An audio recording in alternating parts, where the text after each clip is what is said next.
Hello, Endeavor here. I'm here with Coach Red Pill today. Say hello, Coach. Hello, Coach. How's it going? Today what we wanted to talk about was what's the real appeal of the dissident right? That could be alt right, hard Girls. right, whatever you Girls. want to call it. Sorry. Dissident right. The appeal of dissident right is girls. Just trying to get pussy. That's all we uh, want. but, yeah. Good. What I was gonna say is because I'm a younger guy. I'm 23, and Yeah. I think the real appeal of the dissident right to me is a longing for meaning, and really to be kind of part of something. Because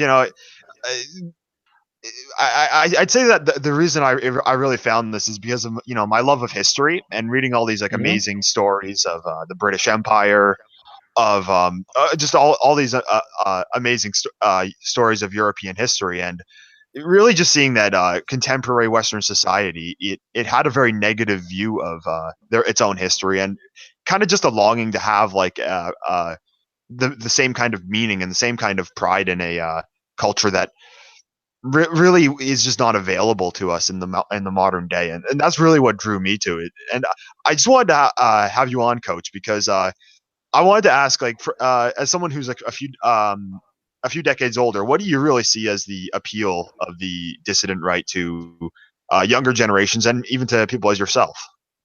That's a very good question, and there are multiple factors that are making the dissident right more attractive to most people.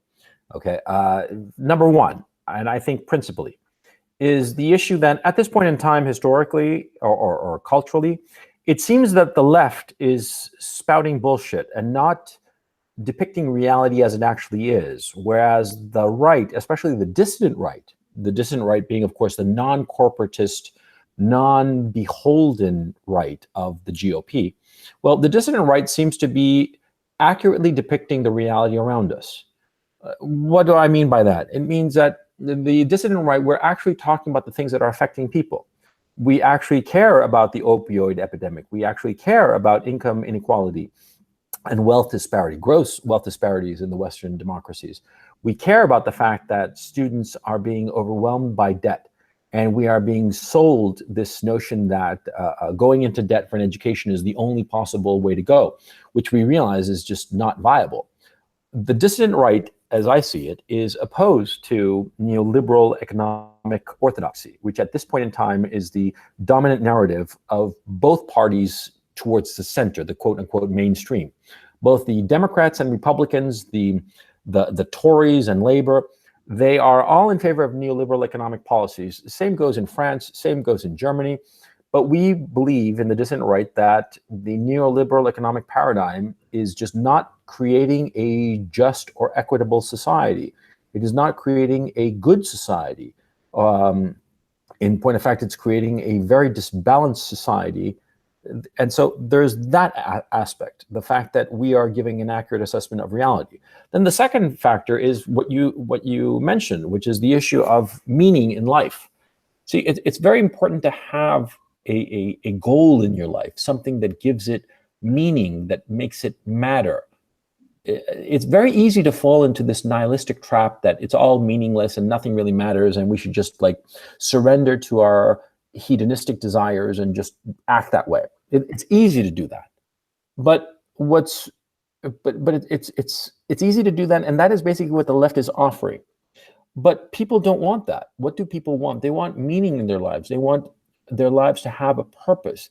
They want to feel that every day that they go to their job, whatsoever or however humble that job may be, that they contributed to something greater than themselves. Nobody really likes to live for themselves. That's why so many people, when they're single, they're not that happy. But when they have a family of their own, they're paradoxically more happy, even though they have more responsibilities and more work and more pressure and more anxiety. When you're single, when you're just, in college or shortly thereafter, like your age, just doing whatever you're doing, you have loads of free time, oodles of free time to do whatever you want. And, you're footloose and fancy free and having a great old time. But paradoxically, when you get married and have children, your life acquires great meaning, if only the meaning of building a happy family and making sure that your children do well in life. And so that preoccupation gives your life a meaning, okay? And that is something that the left is not giving, whereas the right is giving it. The dissident right especially is emphasizing this fact that a life can have great meaning and great value. And the left is not doing that. Yeah, narrative of the left, and really kind of this cultural narrative has been like the, the oppressor narrative, kind of like the uh, liberating oneself from some kind of oppression. And I mean, this, you can see this in films. So like, films about slavery or about often about World War II, and this really kind of has been the cultural theme for several decades I've seen. And I mean, I think for a lot of people it's just kind of gone too far. It's just kind of been the whole it's just kind of been uh, the victim narrative, really. And I think that culturally, a lot of people don't want that anymore. They don't want like to be a victim. They don't want to be told that they should be this cuckold. Yeah. And it's really a longing for responsibility, and for this just like a positive European identity. Think about it, Endeavor. Nobody wants to feel like they're a slave to circumstance. Everybody wants to feel that they're in control of their own destiny. Now, if you keep on emphasizing this whole victim mentality, then you're just basically a slave to your circumstance. You have no control over your life, and it's fucking pathetic, right? Nobody wants to feel that way. We want to feel that we control our destiny. It's a natural human thing. Not even human. It's a mammalian thing. It's a living thing. All living creatures want to feel they're in control of their lives. You ever heard of? There's a study about mice that they didn't know the exact temperature for this mice study. So they put a little lever there that if the mouse hit it a little bit more, it would get warmer, and hit it a little bit more, it would get colder, right? And so they did 100 mice, and they came to a certain temperature. I forgot what it was. It doesn't matter. They got to a certain temperature that was like the optimal temperature. Yet invariably, every mouse that would go into the little cage for the experiment, they would change the temperature just a little bit, because everybody wants to feel that they control their lives, they control their environment. We strive towards that. We build a home, and what is a home? It's a controlled environment, an environment that we control utterly. That's the whole point of a home, okay? And so we all want to feel that. And so if you're a victim, you have no control. You're just drifting along on the ebb and flow of circumstances. Oh, I was victimized, I'm oppressed, and it's very comfortable, because it means that nothing that happens that you do is your fault. It's somebody else's fault. It's very comfortable in that regard. But on the other hand, it makes you feel miserable, because if you are a slave to circumstance, then your life has, again, no meaning. And who wants to live that kind of life?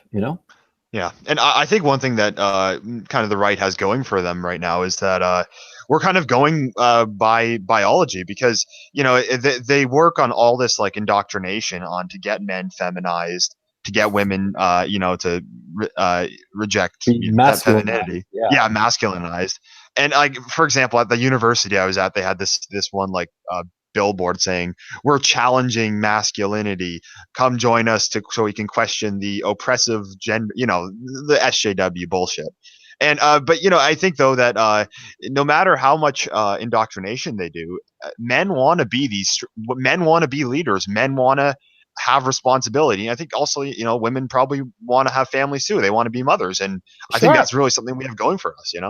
Yeah, I mean, look, at the end of the day, we're going to win.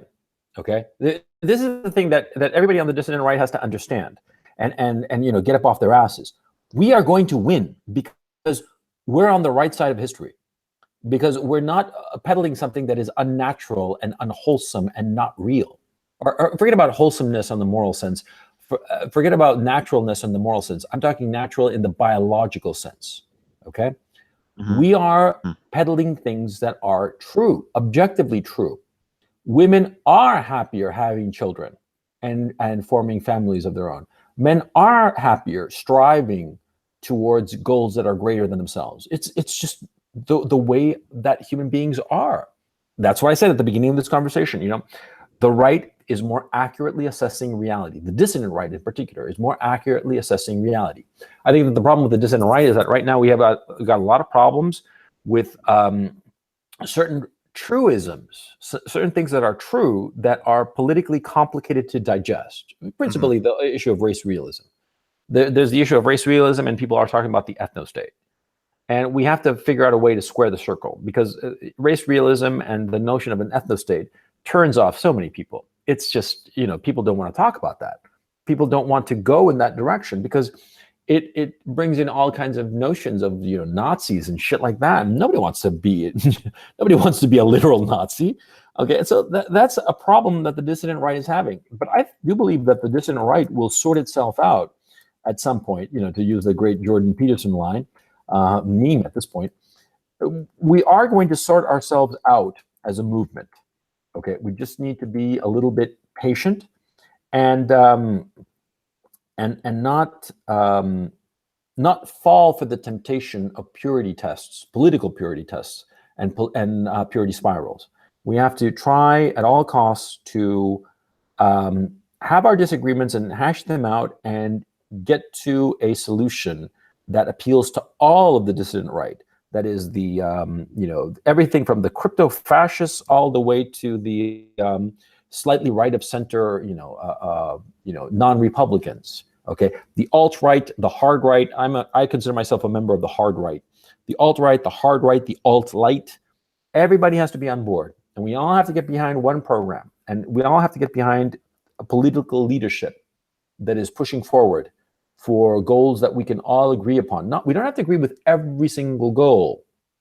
We just have to agree on enough goals and enough of the important ones. And I think that principally the important one we have to be focused on insofar as the Western democracies is a turning away from neoliberal economic policies, which have clearly destroyed so much of our society.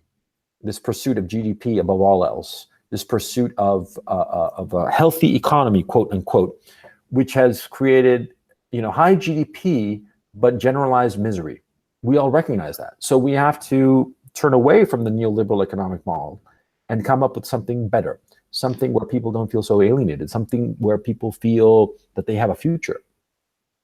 Yeah, because I definitely think that the modern system, it really just kind of favors the atomization, as in breaking down someone to just being a consumer and nothing else, and they kind of identify with the clothes they wear, the video games they play, and that kind of is what makes up their identity. And I think that that's just something that's it's not sufficient to run a life, and it's not sufficient to run a society. I think definitely, and I think that definitely really just offering an alternative to that's kind of a one that actually emphasizes responsibility rather than victimhood. I think that's really kind of something that's just so appealing to people, and because it's just not available really in contemporary Western society for the most part.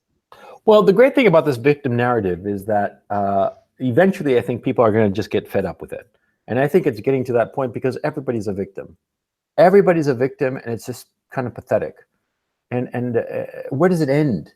Okay, I'm a victim of racism. I'm a victim of sexism. I'm a victim of lookism, of ageism, of just a bunch of pussies, right? And the thing is also, there's something else. How can you have any self-respect if you're constantly a victim? You can't. I don't think so. But I don't know. I just hope that we get our shit organized and move forward as a society. I truly believe that we are in trouble as a society. I think that we are going down the tubes. I think that there are other societies, other cultures that are more dynamic than ours at this point in time. And they are not taking any prisoners. I'm thinking specifically of Islam. And I have a very unpopular opinion about Islam. And my opinion is that they are more virile, more dynamic than we are. I agree. Yeah. And we have to recover our virility, our dynamism. We have to get our shit together and meet this challenge that Islam presents. Islam is a barbaric ideology. They are barbaric. I don't care. I don't care if I get in trouble over it. Well, I certainly care if you. I hope you don't get into trouble on your stream. But just blame it all on me. That's fine. But they are barbarians. They blow each other up. For the sake of their ideology, and they think that they're going to go to heaven and get 19 virgins or whatever the fuck, right? Yeah. They're fucking insane, and there's no two ways about it. And but you see, they are insane, they are barbaric, but they are more dynamic. So we have to get that. They have a So yeah. self-confidence about them that we don't have. Yeah. I've been Hmm? getting some questions. So like, what do we mean when we say dissident right? I'd say it means like one that's kind of opposed to the mainstream right. So as in definitely like rejection of neoliberal economic policy, and definitely like I'd say a rejection of just many of the narratives that we really see in contemporary society. So the victim narrative, the notion of Whig history, stuff like this. This is what I would say is kind of dissident. So Yeah, exactly I right. mean, Everything you're it's a saying is little right. difficult to define because I mean, I'd say major themes in it are things like nationalism, traditionalism. So these are real like I'd say that these are because it's a little difficult to define. There's a lot of different people and there's a lot of different ideas running around, but I'd say generally speaking, it's people that are opposed to the mainstream right, opposed to neoliberalism, and probably favor nationalism and traditionalism. I'd say that's for the most part what we're talking about. Would you agree? Well, yeah. Okay. Let's go on point by point. On the economic front, that we don't endorse neoliberal economic policy, right? On the foreign policy front of all the Western democracies, we're in favor of non-intervention. Uh-huh. On the domestic front, we're in favor of a greater equity. I think that we all agree that on the dissident right that we don't want these severe income and wealth disparities. We don't Yes. want a 1% where the top 1% owns 60% of all the wealth of a country. We all think that that's obscene, and that is essentially what's going on. It's really funny. People don't realize how lopsided the wealth distribution is in the Western democracies. They've done studies where they say, what do you think is like an equitable distribution of wealth in a society? And people draw a graph, right? And then they say, what do you think it is? And they draw a more lopsided graph. But when they actually see the graph of how the society truly is insofar as wealth inequality, they're absolutely stunned because the 1% owns all of the cake, or a majority of the cake, rather, not the 100%, but they own like a good 50% of it. It's absurd. The top 20% of the population owns something like 80 or 90% of the wealth. It's just crazy. It's just not. It's not healthy. You cannot have such a lopsided society. But the mainstream right, the Republican right, the Tory right, they are all in favor of this lopsidedness. They don't even see it as a problem because what happens is that they are the creatures of this financial elite, this wealth elite, the 1%. They are the creatures, they are bought and paid for. And Yes. so the issue becomes we have to get out of this corruption because it is a corrupt system. Don't pretend otherwise. Anybody who says that, oh, it's not corrupt, it's just the free market and shit like that. There's also another thing, and I think that a lot of people on the dissident right would agree with me on this, is that, see, the free market is a useful tool, but it is not an end in itself. It is a useful tool to make a better society, but you cannot have a society that is built for free market and only free market, and Yeah. this absurd notion that the free market will solve everything, because it will not. The free market is very useful in distributing resources, or rather putting resources where they are needed, right? But it is Mm-hmm. not a mechanism for an equitable society. An equitable society is a political decision that the citizens of the Western democracies have to make, and not simply rely on the free market to solve all their problems for them. You have to put on the big boy pants and make political decisions like a big boy, not like a little fucking pussy who's too afraid to make a decision. See? And I think that that's the difference between the Republican right and the dissident right. Because the Republican right, they're all about the free market, even as they create rules that will benefit the oligarchs. Yeah. And I'd say that another problem I have with a lot of the mainstream right is that they'll pay lip service to certain things. that I actually care about. But then it's really just that. So like they'll say that they support traditionalism. They'll say that they support certain things, but then at the end of the day, they'll pass policies that really don't benefit this at all, as in Yeah. neoliberalism. But I will say that Yeah. another real problem that I see the Western democracies making is that uh, they seem to believe in the blank slate. They seem to think that like anyone's interchangeable. So like Oh you yeah. can you can just bring anyone in the world into your country and just say like as long as you just have the right education, the right whatever, it's all culture, and it'll all be exactly the same. And I think that one of the major points of the dissident right is that we say like that's not true, that you can't do that, and that will not build a cohesive society. And Yes. I'd say yes, that kind of just that society shouldn't be free market shouldn't be the end in of itself. Like I had made the same argument about liberal democracy in a debate I had against these a few guys a few of the liberalists. What Mhm. I'd said was that it's a system that its only real value is what it can provide for you. It's liberalism is not an end of to an end. It's not the end itself. And know, the reason I'd say I'm opposed to it is because I see it delivering very bad ends at this point. Yeah. By the way, how did that debate with liberalists go?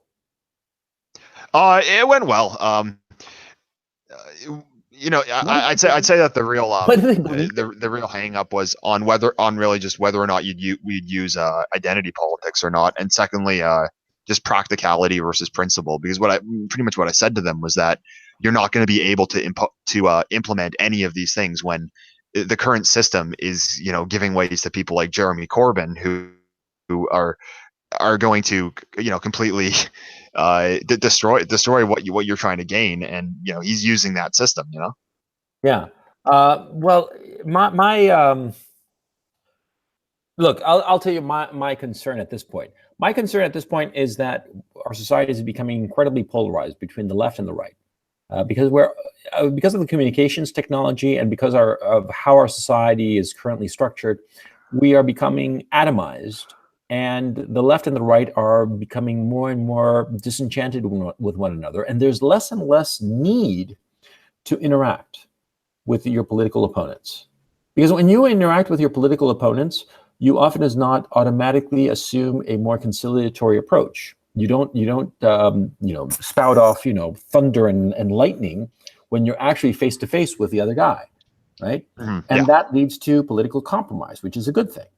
But when you're isolated from one another, when the political groups are not interacting, what happens is that it's all fire and brimstone, thunder and lightning, and then you start to bring that kind of speech uh, into the political discourse when you're actually interacting with your opposite number, and you become more and more intransigent.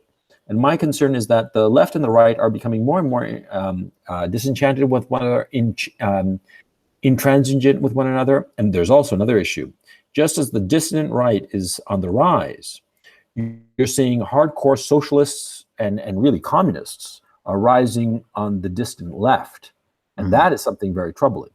And so my concern is that as this continues, we're going to have greater and greater political antagonism and political polarization. Political polarization, that's a more correct term. And this is going to lead to a disaster in the not too distant future. I'm very, very concerned about this. I don't see a happy ending.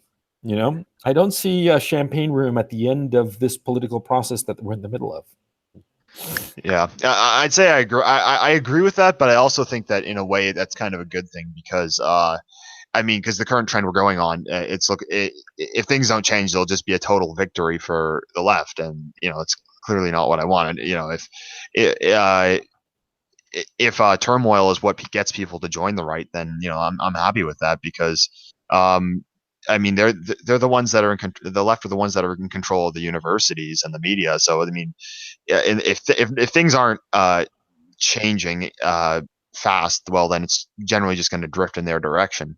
And what I'll say about like people like Antifa and these so-called communists is I find that they're really just kind of the vanguards of neoliberalism, because I mean, I came to this conclusion when I went to a protest, and it was a protest against Justin Trudeau, Mm-hmm. and Antifa showed up to protest against us, and I was wondering, well, why are these so-called anarcho-communists protesting in favor of the government? And then when Brexit happened, they protested against Brexit. So like, yeah, this multinational neoliberal capitalistic hegemony, the EU, they are protesting in favor of that. Yeah, it's very fucking weird, isn't it? Yeah, well, I mean, they're the useful idiots of the establishment. And this is what they use. This is what they really use social justice for. I find they kind of use it as a way of kind of deriving the attention from the guys holding the real money, because a corporation comes out and they say, like, diversity is our strength or something like that. It kind of like puts them on the good guy side of the oppressor oppressed narrative, whereas in, like, say, traditional Marxism, they were the bad guys. Yeah, that's very true. I don't. I'm unclear as to who is using who. Oh, well, often it's not in a situation like that. Both are using each other. I think it's the guys with the money using the guys without it. Well, I'm not quite so sure about that, to tell you the honest truth. I think that it might be. I don't know. I honest to God don't know. But what I do know is that we're not going to have a happy ending. That's all I know for a fact. Okay. I do believe we're going to have a very unhappy ending, and it's going to be it's going to get fucking ugly. I guess, how can I put this? Well, they're already arrested. I don't see how the center can recover its legitimacy. It doesn't. It seems that it's not just run its course, but it's that the center has lost legitimacy. And also, what's driving me fucking nuts is that so much of the mainstream is spouting shit that is just not true. It's driving me a little bit nuts. Because look, I'm talking not that long ago, the mainstream media reported more or less on what was going on. Okay, but now the mainstream media is reporting lies. It's actively against the sitting president, who I personally consider Donald Trump a clown. Okay, I'm not in favor of Trump. I get a lot of shit from a lot of people because I think that he's sort of like a fool, but very lucky and very cunning in many ways. I think that he's just basically a used car salesman. That's my personal opinion of the man, right? But the mainstream media is attacking him relentlessly in a way that's psychotic. It's not based on what he's actually doing. It's on a kind of psychosis that is uncontrollable and is extremely destructive. Mm-hmm. Yeah, it's funny you bring that up because that's the theme of my next video.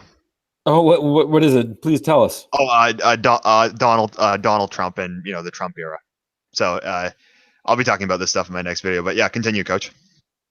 Yeah, no. I don't want to rant. I mean, like, guy, you say continue, Coach. Like, it's like I'm a recorder ranting. Yes, I'm mad as hell, and I'm not going to take it anymore.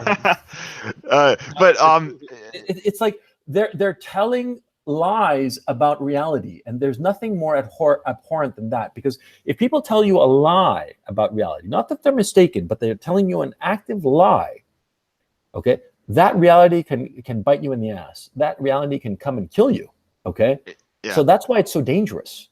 And what's going on in the mainstream media is that they're telling lies about reality, and that's why nobody likes them. Everybody hates them for good reason.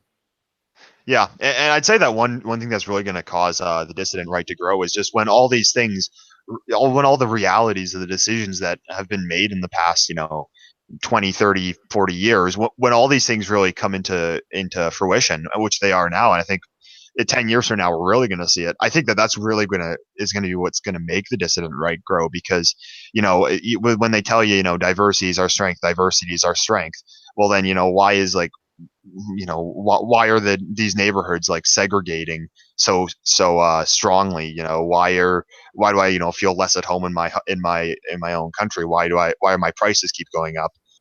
Eventually people are going to realize that. I think that these messages are bullshit. Yeah, it's all bullshit. Everything is just.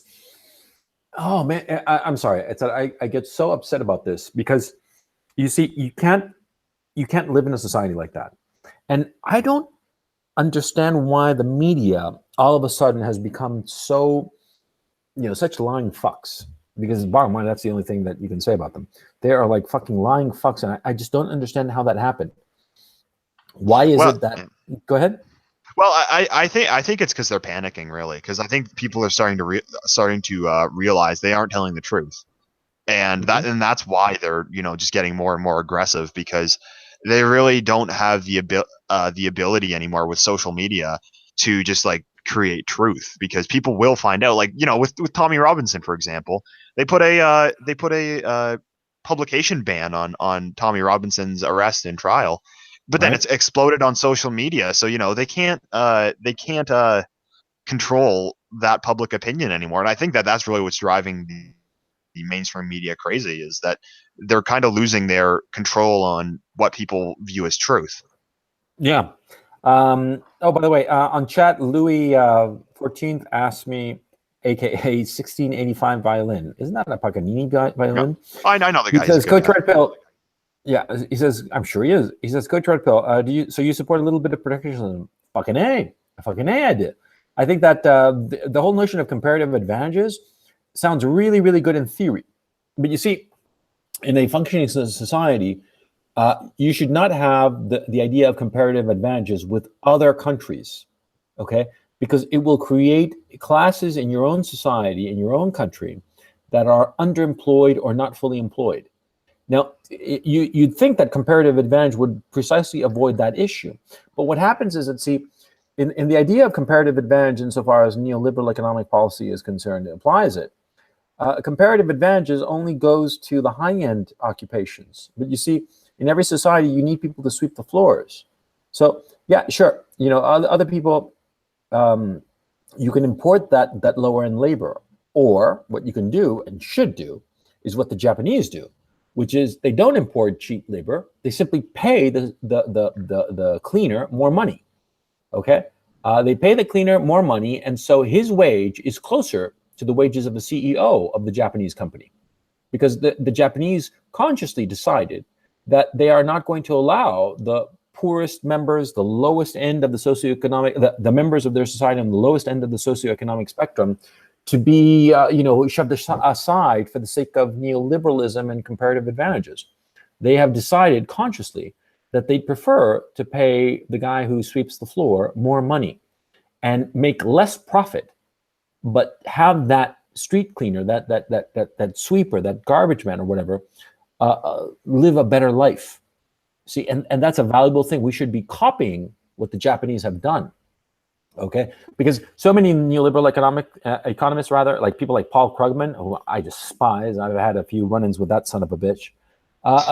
They think that I called him out because I said that he was promulgating World War in order to prop up the American economy. He had a shit fit in the New York Times. You should check it out. Anyway, the point is that those guys, they say that Japan has lost 2 decades, going on 3 decades, because they have flat GDP.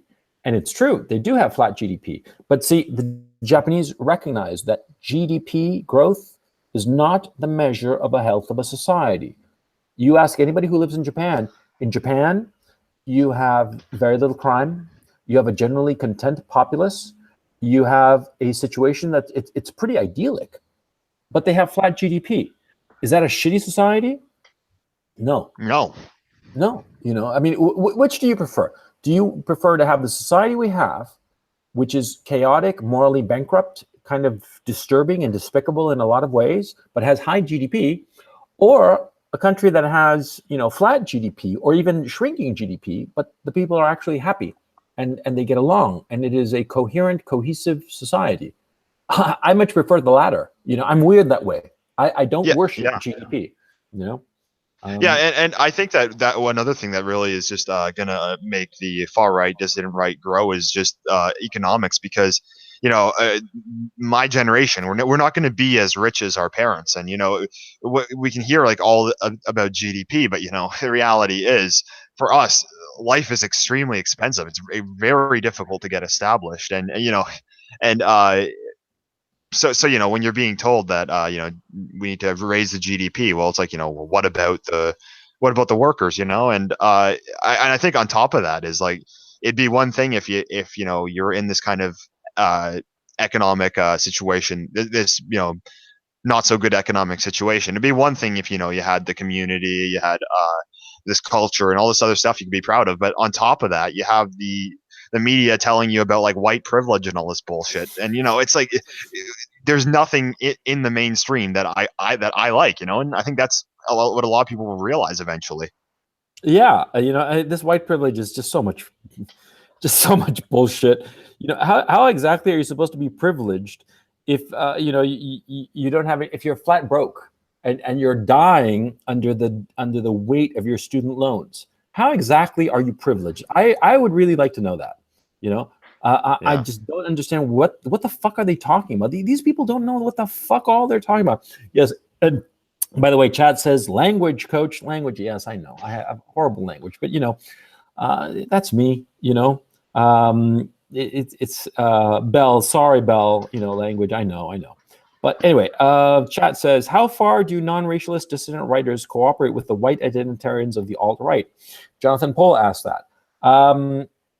I don't actually know. I mean, like, Well, I mean, I'd say I'm kind of halfway between the two.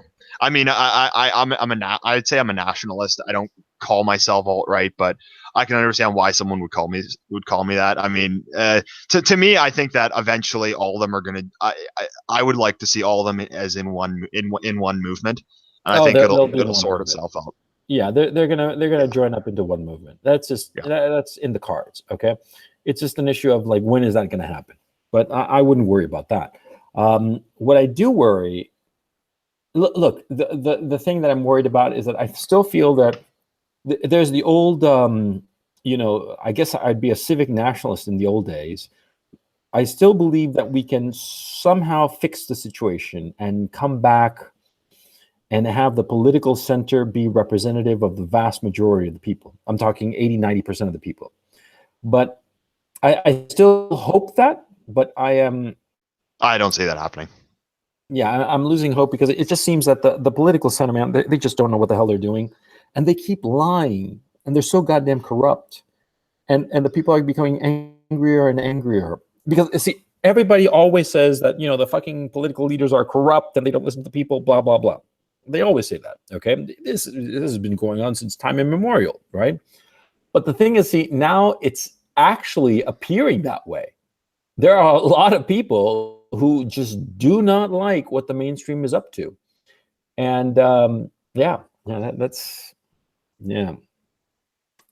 Yeah, and the reason I don't think that's going to happen is because of demographics and because of the rhetoric that goes on now. Because I mean, just one of probably my biggest frustration with the current liberal democracy is that the politicians pretty much have the ability to import voters, and Yeah. and that's really where all this, like, SJW white privilege stuff comes from. It's because they know they can appeal to these other populations that they've brought in en masse, Yeah. and that's really and because I think that one of the things that the dissident right really has to offer is that to the white majorities, it's kind of political collectivism, really. So just the ability to kind of I mean, I'd like to eventually, see like some interest groups created, and like actually an ability to push for political change through these groups, because this is what's being done by the politicians and by a lot of by a lot of the populations they import, and I think that eventually you're going to need to have one, or else, if you don't have an interest group, your interests don't really matter. Well,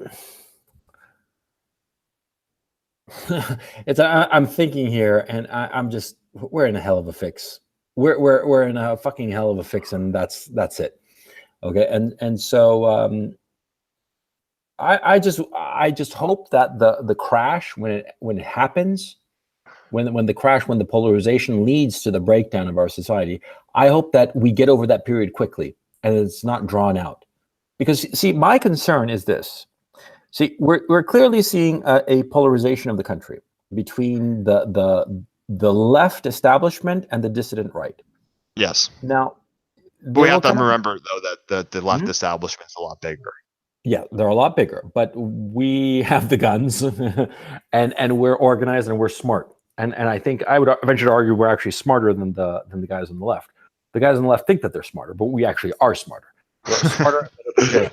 Okay, and my thinking is, see, it could be short and brief and fierce, and we win, or it can be really long and drawn out, and that's destructive to the overall society and becomes a Pyrrhic victory. That's my concern. Okay, because see, I can't imagine, or I can't see the specifics of it. But what I can tell you is that, see, all wars like this, wars of polarization, what can happen is that one side, a stronger, more dominant side, can sort of like suppress the problems for a long time.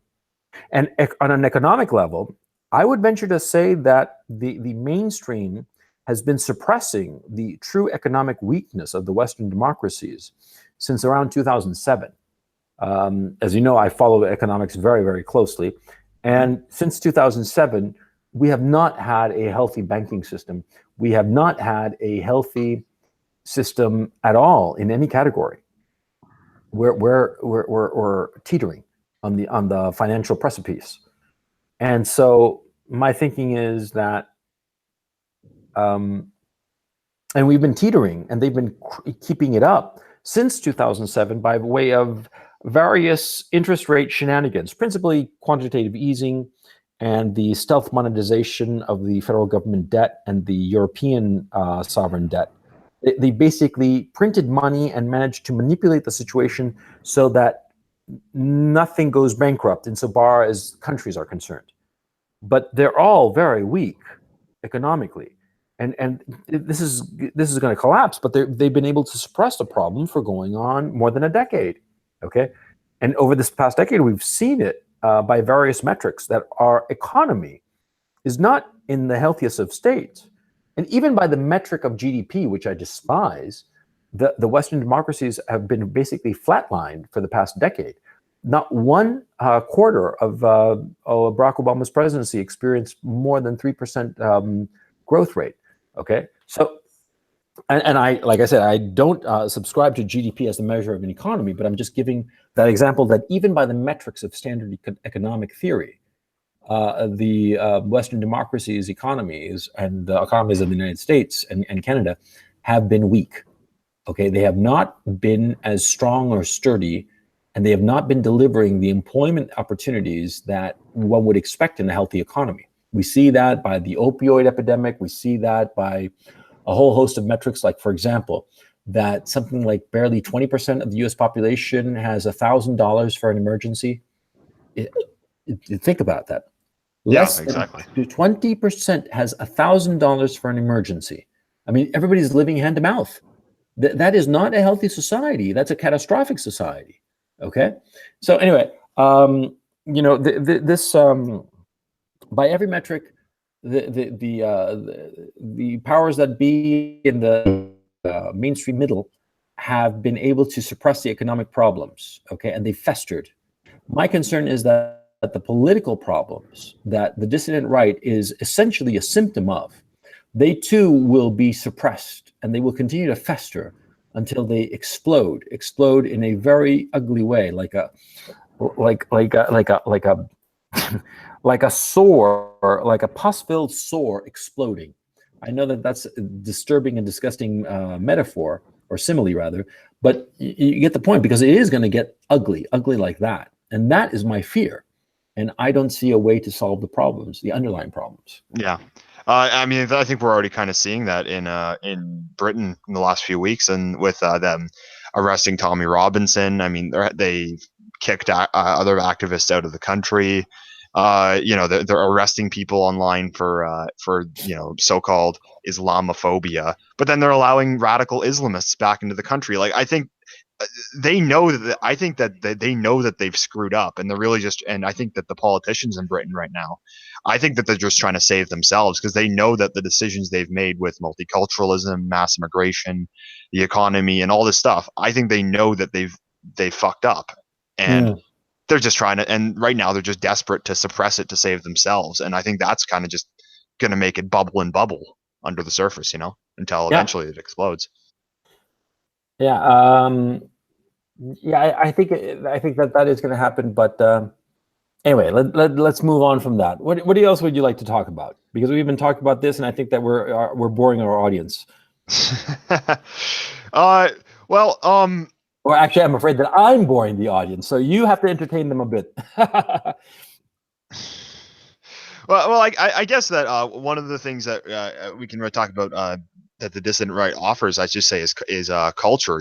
So kind of a positive identity that kind of one that young men and young women probably of European descent can really take part in, because really the like I said earlier, the cultural narrative has really been against them for the last 50 years or so. And I think that there's a real opportunity there. It's kind of like an opportunity for young people to really kind of connect with their history, connect with their lineage. And I really see that as something that is just, people are just in need of it. I think that definitely in the modern society, people could use that. Yeah. The traditional values. It's a, what's interesting is that, I forget who did a piece on this recently, but what's interesting is that, so many people on YouTube were sort of like rejected belief in God, and they went the whole atheist route.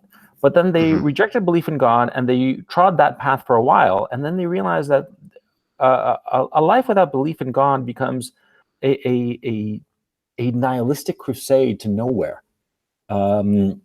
It becomes something like basically just, it's not living, it's just existing, And I think that a lot of people sort of like see that, and they're like, wait. I was really rejecting religion, but not God. I was rejecting not even religion, but perhaps the current iteration of religion, which I think is just milquetoast and bullshitty, because it's trying to appeal to people, trying to cater to them instead of giving a clear guidance. There's a difference between catering and giving guidance. But the point I'm trying to make, I think a lot of people, they're realizing that it's not a good thing to have a existence without God, and it robs you of so much. And well, the way I'm putting it right now, phrasing it, it sounds very utilitarian. But what I'm trying to say is that, see, people are realizing that what they were really rejecting. A lot of people followed Dworkin and thought that, Dworkin and Christopher Hitchens and all that crowd were like gods. They were, I mean, not gods, sorry, I misspoke, but rather that they were great and that we should be like them, atheism, rah, right? But it's really that milquetoast catering religion that people were rejecting. I mean, like, I'm a Catholic, right? I don't like this guitar playing shit at church. I like my mass in Latin. I like it, brimstone and fire. If you do this, you're going to go straight to fucking hell. And now we have, the Pope, for crying out loud, is saying, oh, well, hell doesn't exist. It's just like an idea. And I'm like, what the hell are you talking about? What on earth are you talking about? It's like, a lot of people are saying that Francis is the anti-pope, and sometimes I wonder about that, if they might be right, because it seems this milquetoast catering kind of religion. I don't want that. I want a religion that's tough. Yes. I want a religion that is difficult and hard, because I need that stress on me. And I think back to Nassim Taleb's Anti-Fragile, which I really think is a great book, one of the most important books in the last 30 years, and that people really should pay attention to. Because, Nassim Taleb's whole thesis is that basically there are three kinds of systems. There are fragile systems, whereby if you put any pressure on it, it'll break. There are robust systems that if you put pressure on them, they are unchanged.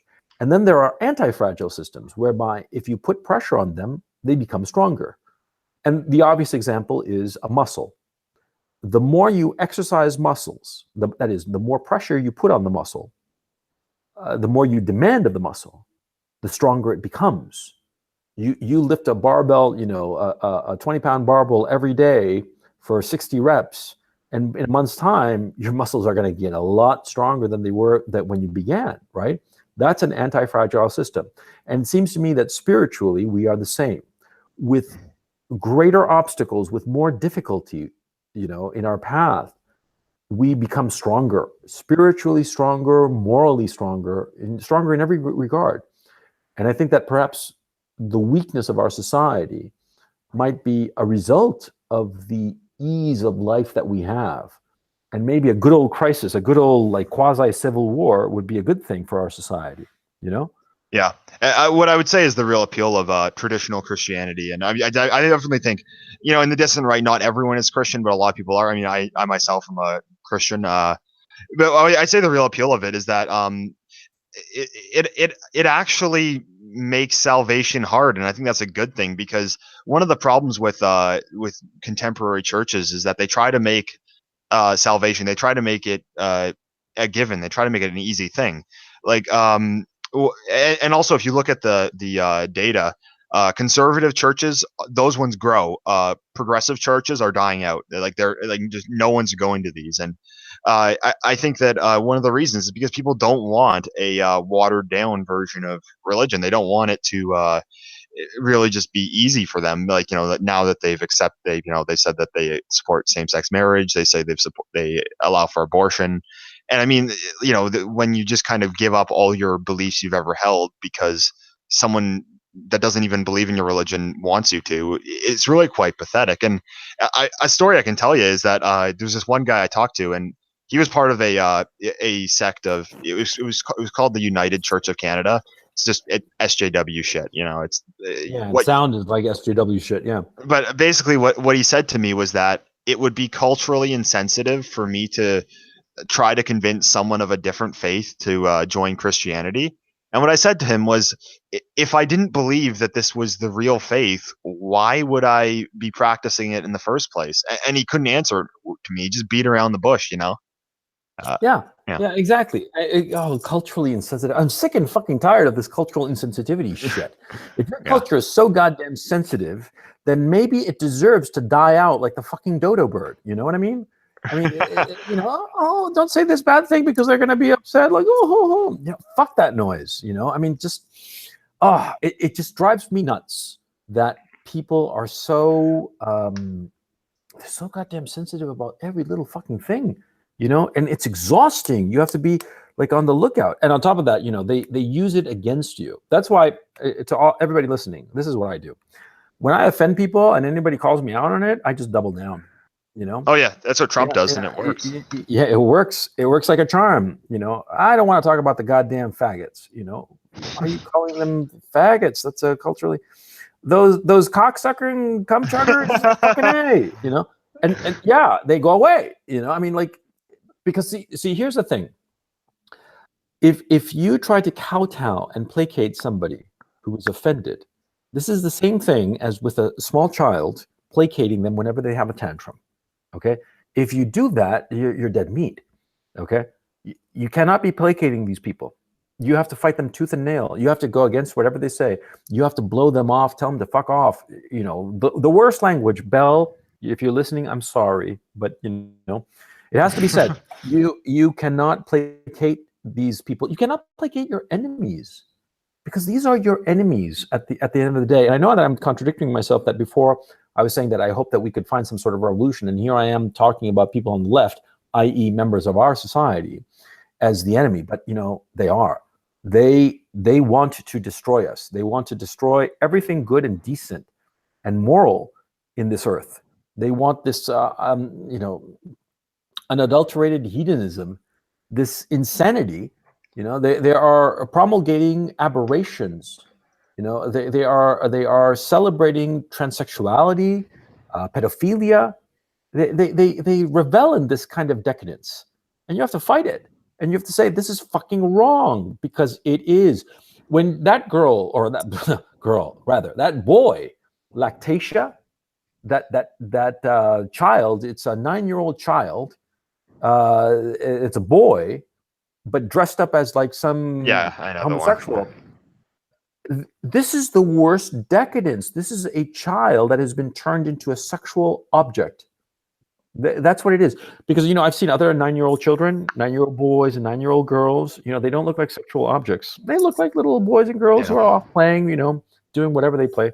The girls are wearing their nice little dresses, perhaps, or maybe they're dressed in dungarees or whatever. It doesn't matter. They even when they're dressed up in nice dresses, they're not sexualized. This Lactatia child has been sexualized by his parents. And from what I understand, they've given hormone replacement therapy and God knows what. In 20 years, if this child has not committed suicide, in 20 years, we're going to be hearing the horror stories of what this child happened to him. I would not be surprised if this child has been abused sexually in some bizarre and disgusting homosexual way that I don't even want to imagine. I'm sure that that's happened. This is the kind of thing that the left is celebrating and promulgating. And then they say, oh, but you shouldn't tell people about the Catholic Church. That's cultural, what do they call it? Culturally insensitive. Culturally insensitive. What the fuck are you talking about? Yeah, and the guys that are sexualizing the child. I mean, the reason I think that a lot of this stuff to me is like really. The dissident right this really matters a lot to me is because it's not like some weird guys in a back alley doing that. This was on CBC. This is the government-run news station in my country. They were the ones like celebrating this, and I'm just like, this is the people running our society. This is the mainstream. Yeah, and it's something I'm not willing to accept. I don't want a society that functions that way. And really, kind of, I think a lot of people will realize that eventually. Well, yeah, but the thing is, you don't have to take it. You don't have to take it, and you have to fight against it. Okay. Yeah. And here's something that our side has to be aware of. We are on the right side, not on the political right, but in the correct side. We are on the true side. We're on the side of the angels, quite frankly. Okay. No, insofar as this transsexuality shit is concerned, and this nascent pedophilia that is slowly but surely taking hold in the last, Twitter. Go on Twitter. And I ask everybody in the audience, go on Twitter, open up a browser page right now, and in quotation marks, type in anti-contact, close quotation marks. Because if you put the two words anti, separate word contact, you're not going to see what I'm asking you to look for. In quotation marks, so it's the whole term, anti-contact, you're going to see a whole bunch of Twitter people who claim to be anti-contact. Anti-contact, and what do you mean? They're pedophiles, but claim that they are not into contact with children, but they love, pedophilia. They're into pedophilia. It's their sexual proclivity. These people are fucking sick. That's all there is to it.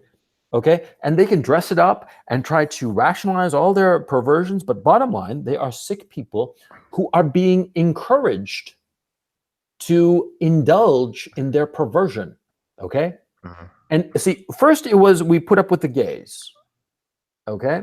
And then we said, okay, it was okay to get married. And now it's the trannies. It's pretty soon it's going to be the fucking pedophiles. See? Oh, yeah, I don't doubt it. Was putting up with the faggots.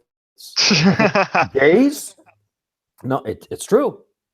Gays, they are a perversion. They are a perversion. They are unnatural. I think it all comes from the idea, though, that sexuality and relationships, because the traditionalist view is that the purpose of relationships and sexuality is reproduction. That's kind of because that's what it is in nature. That's what the purpose of it in nature is. But it's really changed in the last 50 years to being not about reproduction, but about pleasure.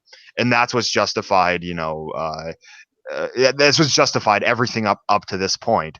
And I really think that well, one thing alone that I think for the dissident right has going for them is that they're not this. Like we reject this. So, I got a question in the chat. What are my thoughts on the monarchy in Canada? I support it. I'm a British Canadian, so the monarchy is a very important part of my heritage. I would say that it's I think the thing I think one real way you can draw people in is by appealing to some kind of history, appealing to some kind of belonging. And I definitely think that countries, European identities, that's really something that you can draw people in from. So yeah, I definitely support the Canadian monarchy. I just wish it was kind of more culturally relevant these days. But anyway, that's a side note. Yeah, you're going to say something, no, I don't have anything to say insofar as the British monarchy is concerned insofar as Canada. Yeah. You saw the wedding. You saw that wedding. Yeah. Look at that guy. I just don't look. That is an example, okay, of a loser. That guy is a loser. Simple as that. And anybody in the chat can be a better man than him, okay? Because look, at the end of the day, who you are with, the woman you are with, is a reflection of who you are. And that guy proved himself to be a loser. And I'll explain why. See, a woman who is 36 and you're 33 years old, okay? And the woman is 36 and she's already got a divorce in the bag, right? And God knows how many times she's had an abortion, right? An actress. Forget about the fact that she's half black and half white. That part, I could care less. That's not the problem. The problem is that he married a used up woman. He's a young guy. He wants to have a family. And what the fuck did he marry? He married a 36-year-old woman. She's too old to have children unless heroic measures are taken insofar as in vitro fertilization and what have you. And because that's the reality of it, okay? To have a kid at that age, it just takes heroic measures, okay?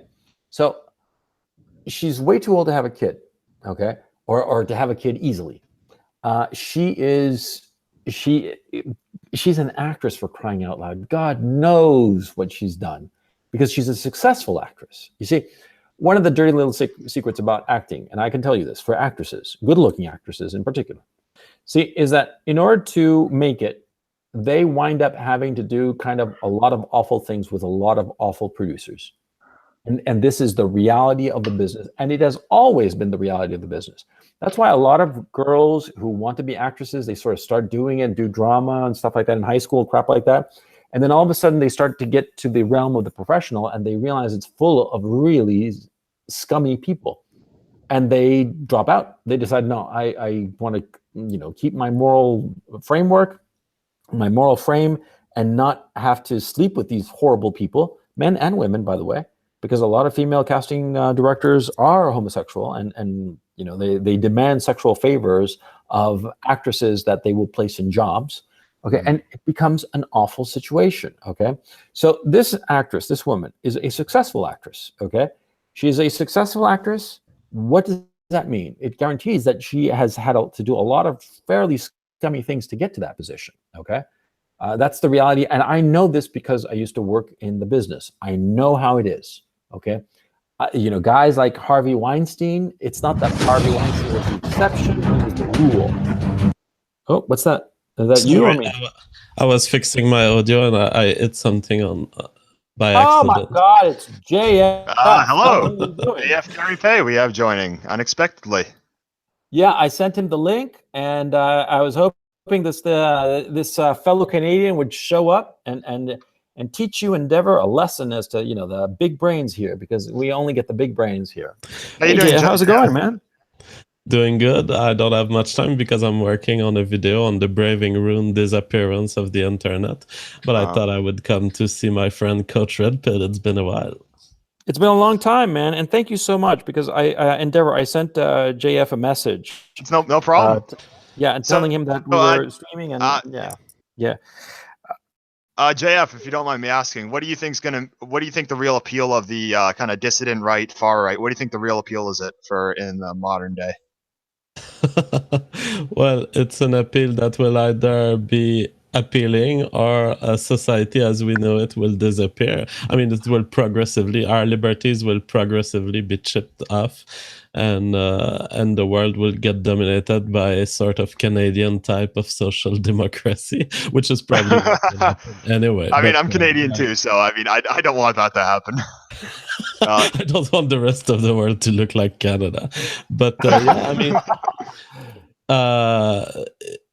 the appeal is that there will be pockets of resistance for a Western type of civilization to survive. We don't know where they are, but it's good to prepare people that, our countries will eventually be dominated by socialist tendencies, and they might not crash. Actually, they might just sustain the kind of level that we have, because technology is as advanced so far that we are extremely productive.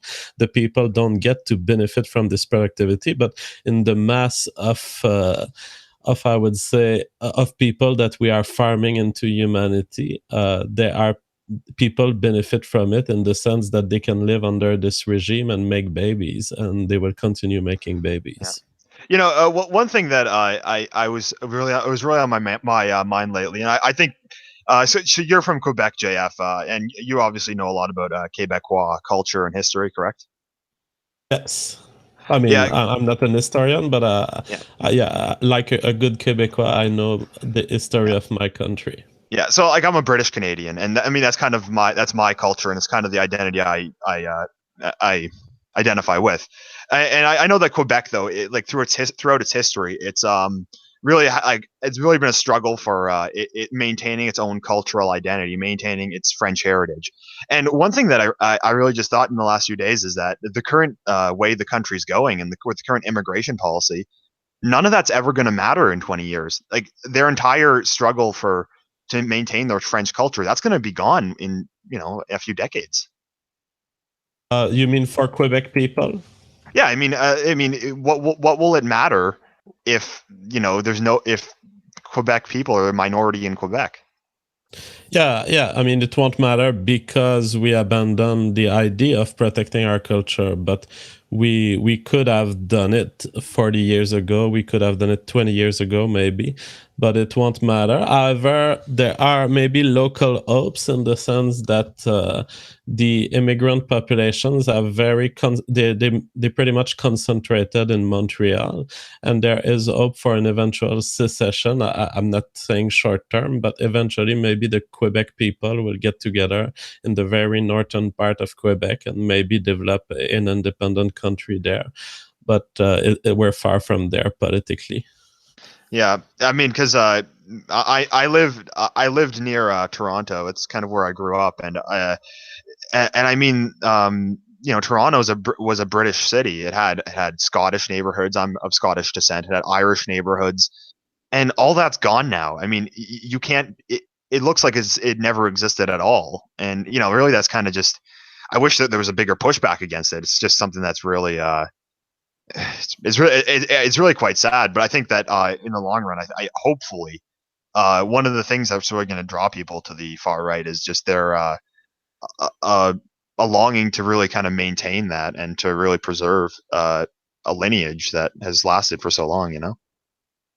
Absolutely, and that we feel some reaction in the US in terms of rises of birth rate, in terms of migration to certain states in the Northwest that seem to be the target for white people in the US. But will this be in time? I don't know. I hope, but it's a tough call.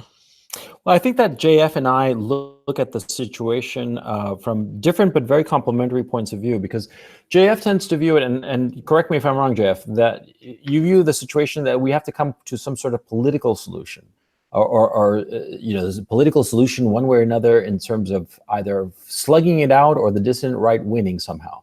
Whereas I see it as an issue that a lot of the economic policies that we currently have in place are undermining our society. Specifically neoliberal economic policy, where you have the free movement of capital, which I think just encourages the importation of cheap labor. And the importation of cheap labor, i.e. Mass immigration from other countries, from other cultures that just do not fit in the Western democracies. And I think that there has to be a political solution and an economic solution. There has to be a change, because I think that we're just going down the tubes, and I'm becoming more and more black-pilled every day, to tell you the truth. I mean, what do you think of this? What do you think of this Tommy Robinson situation? I mean, what the fuck was that all about? Well, I've expressed well. These are two different subjects. First, Yeah. on the question of economic solution or political solutions.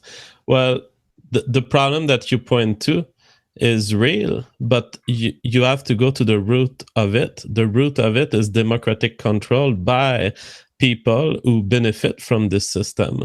And so Yes. that's where the solution must be political and must be secession, because we're not we're not gonna remove them the right to vote. All right, we're not gonna go into a civil war. So what's the solution then? The solution is secession. It is to create a political space where these votes cannot express themselves because they're simply outside the country, and then enforce border policies. So if there is no political solutions, then the world will converge toward probably an extinction of Western civilization and the people that formed it. But I have hope that sometime there will be a reaction.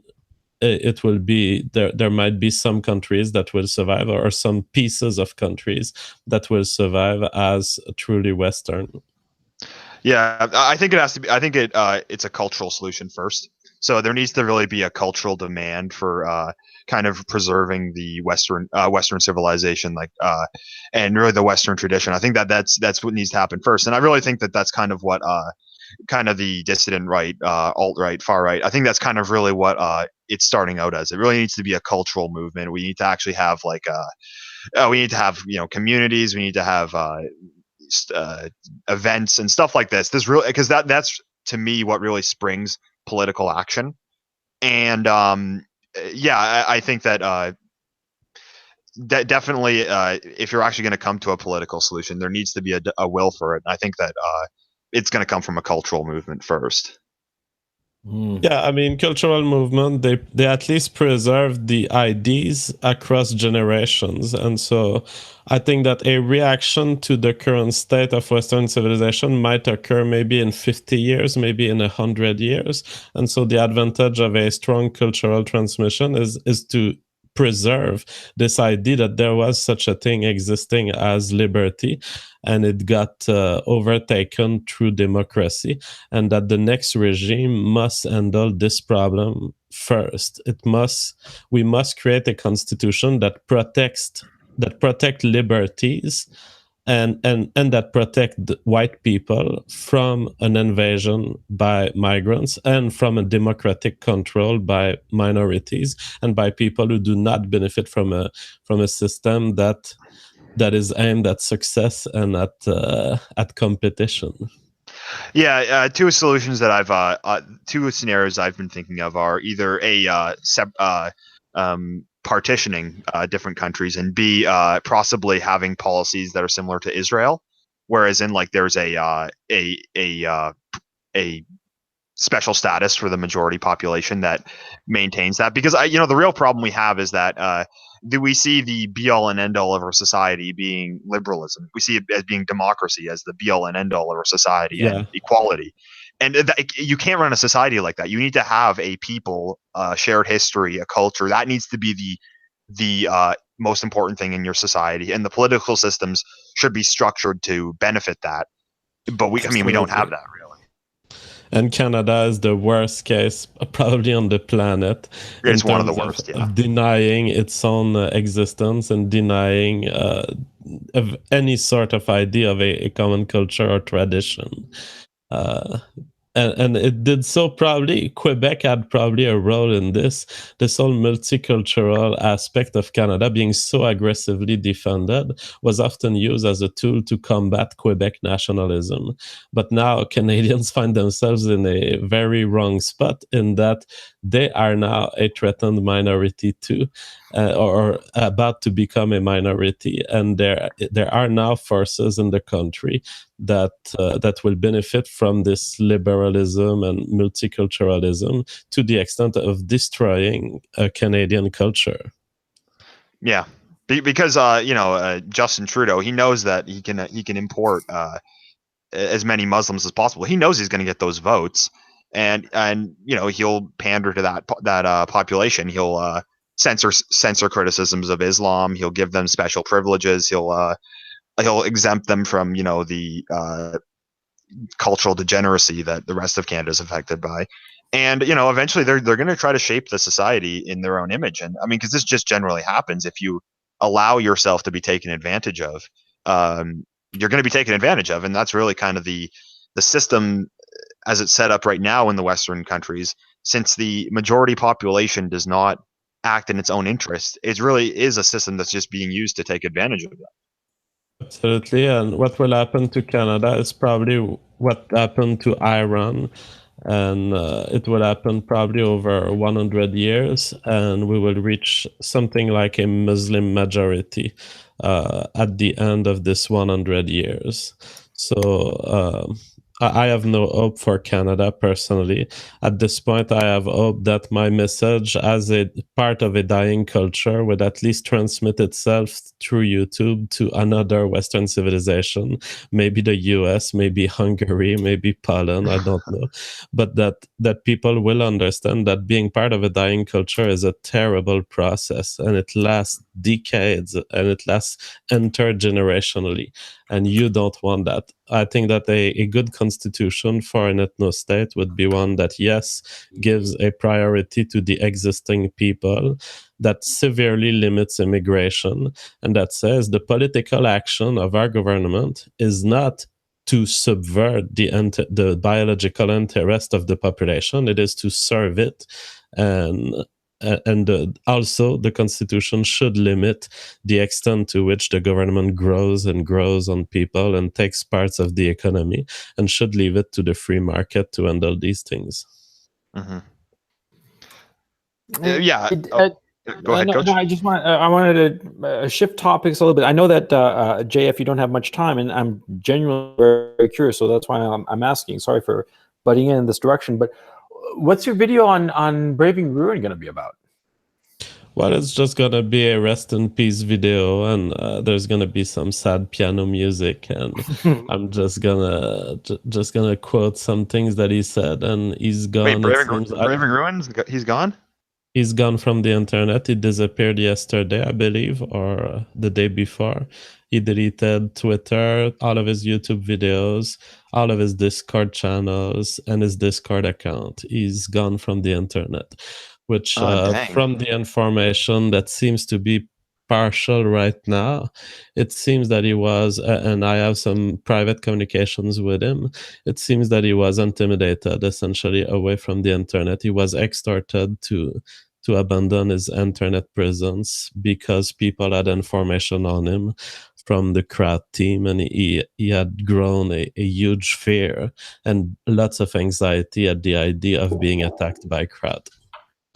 Man, I mean, going back to what I was saying to you earlier, Coach, is that if you want to know really who's in control, if you're in Antifa and someone tells your boss you're in Antifa, you're not going to get fired. No one's going to care. There's professors that just admit to being in Antifa, but then if one of us gets doxxed, well, that could be your job, that could be your social capital, and in countries like Britain, it could be your freedom. Really, you could just get kicked. You could just get thrown in jail.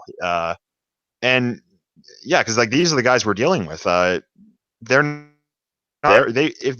that if they can dox you, and if they can ruin your life, they'll do it to you. Yeah, I hate to talk about this goddamn topic, but JF, you heard these recordings that have been floating around lately, new recordings coming out? What the hell is going on? Are we gonna have to deal with more of this spy versus spy shit?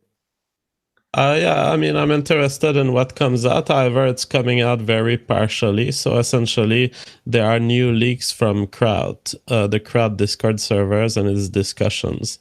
The leaks are not categorical. However, there are some interesting hints in there.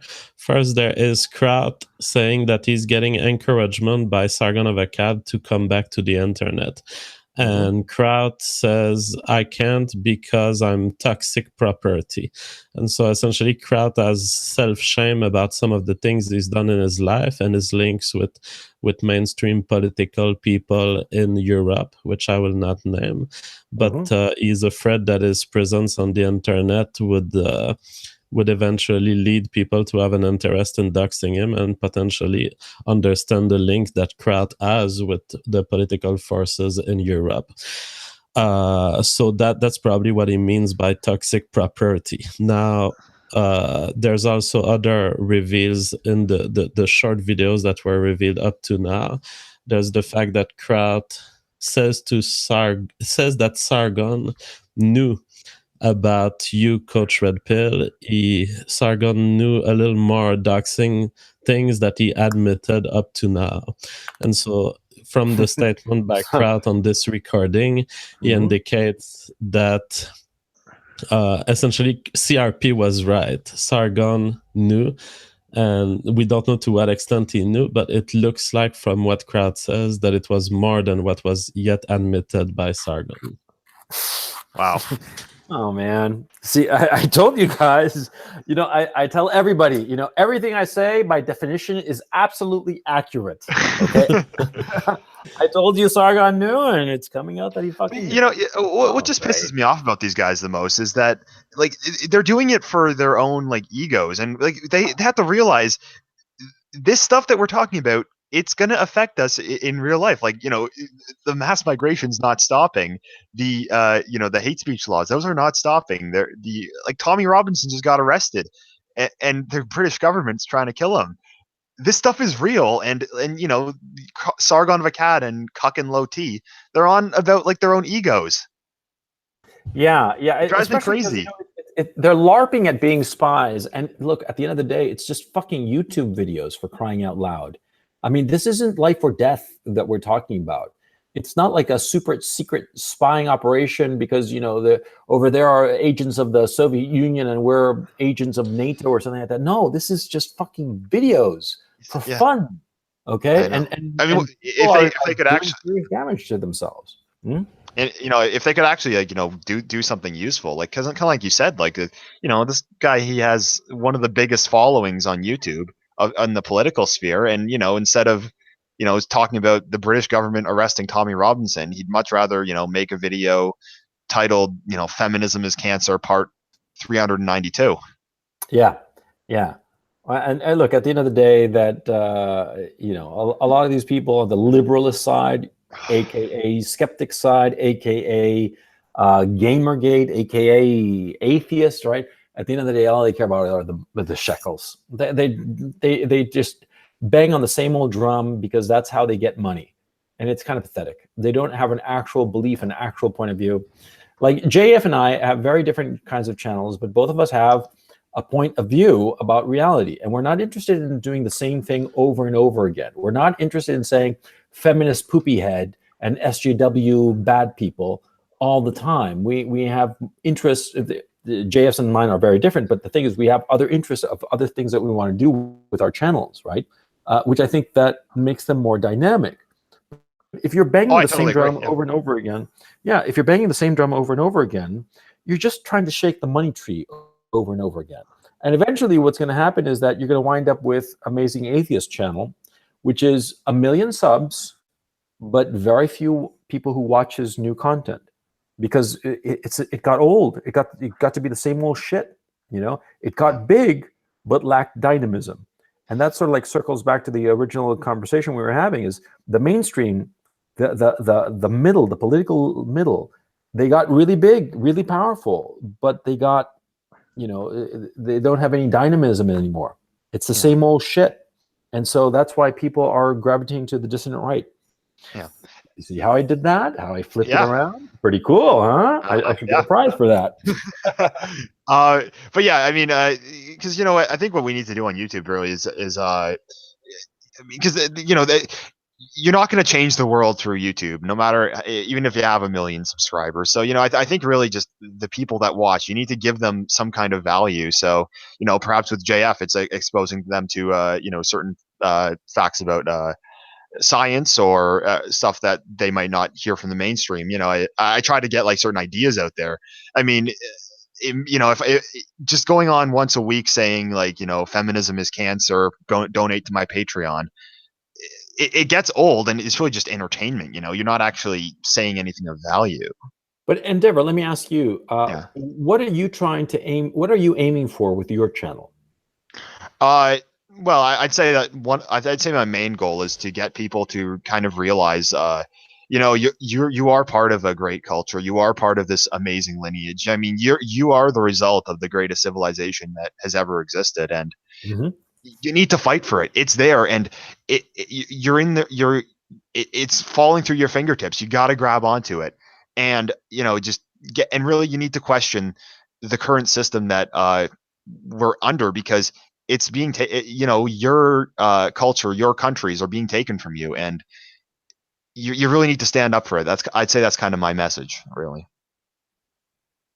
That's what I try to. I think it's a terrific message, and I think that that's a message worth fighting for. And I think that's the issue. You have to believe you have to believe that the message you have is something worthwhile. You're proselytizing. You're proselytizing a belief in our culture, because I agree with you that our culture is the best culture that has ever existed. It's created more material well-being than any other civilization in history. We're the ball game, and we're, like you said, we're letting it slip through our fingers. And it's just, yeah. And with that, I Endeavor, unfortunately, I have to bid you adieu. And you too, JF. It's been great talking to you guys, but unfortunately, I do have to do some real life stuff here. So, that's fine.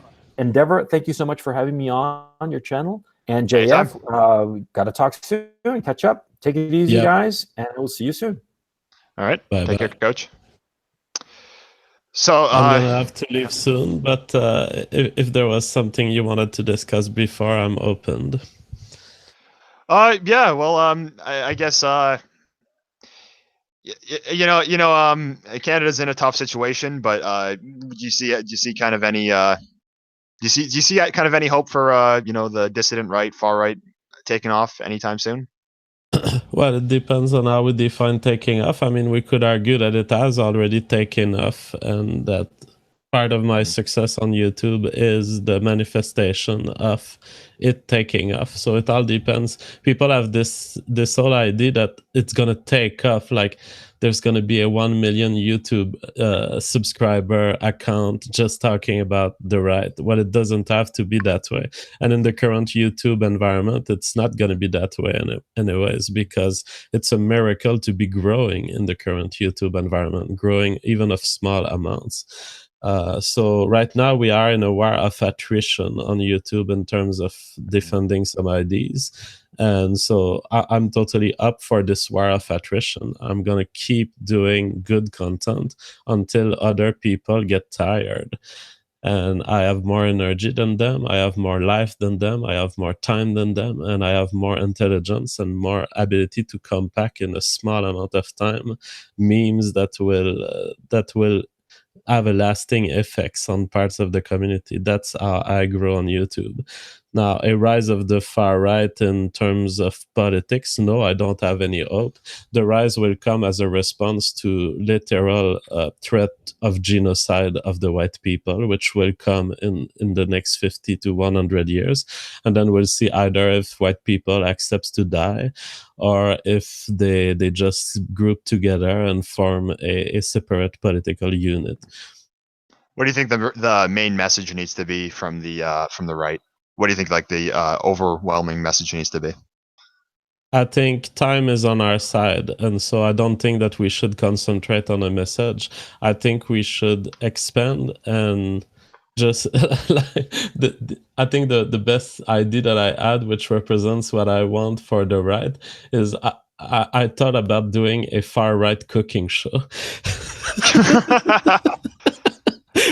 And that's exactly what the right needs to do. It needs to invade the memes of the normie and just do lifestyle episodes that people will just enjoy for now. Maintain the ideas and the culture through just let time go and gather success for the right. Meme and benefit from the fact that, as Aidan Paladin pointed out, the space of comedy and humor is now all to the right, in the sense that it's not funny anymore to make leftist joke because leftists have won. Our societies are leftist. And so that means that the comedian, the jokes, they are fun in the right directions. And we can benefit from this. We can make good, provocative, right-wing humor today that probably wouldn't have been that funny 30 years ago. So let's benefit from that space and create some good content. Well, yeah, because you can't. I mean, when you're the authority, you can't really be funny because a lot of humor is kind of poking fun at social taboos. But when the left like sets all the social taboos, like you can't say this, you can't say that, you can't say this, kind of saying that, it kind of becomes funny, you know?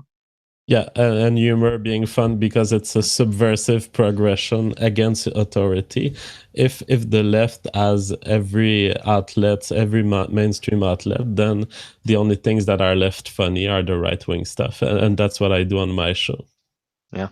All right. So I know you got to go soon, JF. I'll ask you one more question though.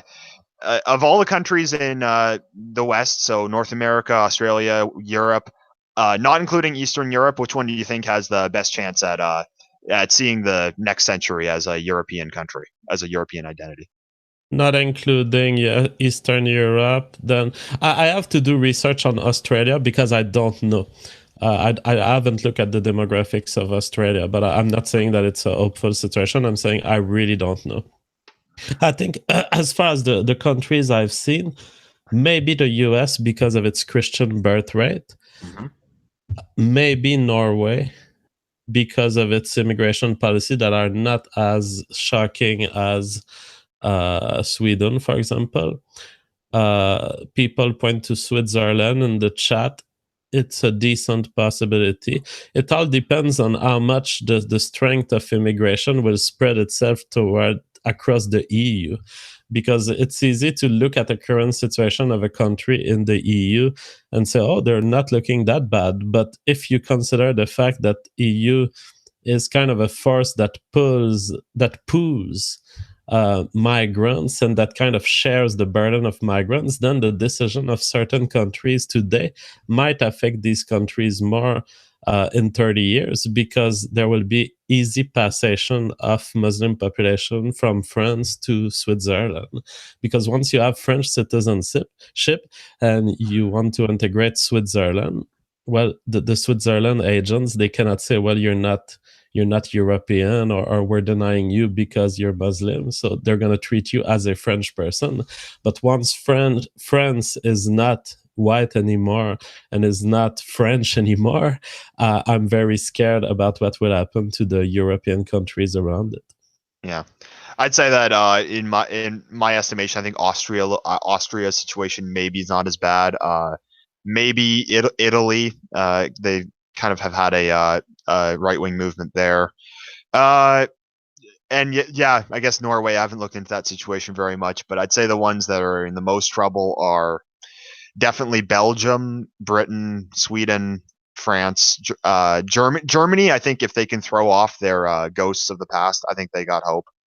And I think Canada and the US, what they have going for them is geography. So you're not going to be able to save the entire country, but I think definitely possibly partitioning is a solution you could have in the future. But anyway, I'll let you go now, JF. Thank you for coming on. Wasn't expecting that, but thanks for stopping by. And thanks to everyone for listening. If you enjoyed it, subscribe and subscribe to these guys. I think you probably already are. Anyway, till next time, Endeavor.